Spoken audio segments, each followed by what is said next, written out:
बुद्धया। आज हम जानेंगे सिद्धार्थ के जीवन के वो 4 दृश्य जो उनकी जिंदगी का सबसे बड़ा मोड़ बने। जब पहली बार उन्होंने राजमहल के बाहर कदम रखा तो उन्होंने ये 4 दृश्य देखे। सबसे पहले उन्होंने एक वृद्ध आदमी को देखा। सिद्धार्थ ने देखा और समझा कि बुढ़ापे में शरीर कमजोर हो जाता है और उन्हें समझ आया कि एक दिन हर इंसान को बूढ़ा होना है। दूसरा, उन्होंने एक बीमार व्यक्ति को देखा। उन्होंने देखा कि रोग और पीड़ा से कोई ना बच सका। इससे उनके मन में जीवन को लेकर, दुखों को लेकर प्रश्न उठने लगे। तीसरा, उन्होंने मृत व्यक्ति को देखा। जब उन्होंने अंतिम यात्रा देखी तो उन्हें एहसास हुआ कि मृत्यु सबके जीवन का अनिवार्य सच है। चौथा, उन्होंने एक सन्यासी को देखा। उन्होंने एक शांत और संतुष्ट सन्यासी को देखा जो संसारिक मोह माया से दूर था। इस दृश्य ने सिद्धार्थ को सत्य और मुक्ति की खोज के लिए प्रेरित किया।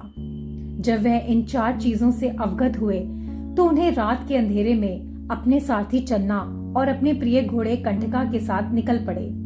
उन्होंने उस समय के प्रसिद्ध गुरुओं से ज्ञान की प्राप्ति की, लेकिन फिर भी उनको उनके प्रश्नों का उत्तर न मिला।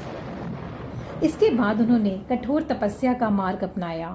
कई सालों तक उन्होंने कम भोजन किया, घने जंगलों में रहे और अपने शरीर को कठिन कष्टों से गुजारा। उनका शरीर इतना कमजोर हो गया था कि हड्डियां तक नजर आने लगी थी। लेकिन इतनी कठिन तपस्या के बाद भी उन्हें वो सत्य नहीं मिला जिसकी वो तलाश कर रहे थे। तब सिद्धार्थ को एहसास हुआ कि अति सुख और अत्यधिक कष्ट दोनों ही सही रास्ते नहीं हैं। यहीं से उन्होंने बीच मार्ग का सिद्धांत समझा, एक रास्ता जो संतुलन और समझदारी पर आधारित था। इसी समझ के साथ वह बोधि वृक्ष नीचे ध्यान लगाने बैठे, जहां उनकी खोज उनके अंतिम लक्ष्य तक। उन्हें बिल्कुल अंदाजा नहीं था कि बोधि वृक्ष के नीचे बिताई जाने वाली वो रात उनकी ही नहीं बल्कि पूरी मानवता की दिशा बदल देगी। आखिर उस रात क्या हुआ, जानेंगे अगले भाग में। तो दोस्तों, आज हमें क्या कुछ सीखने को मिला।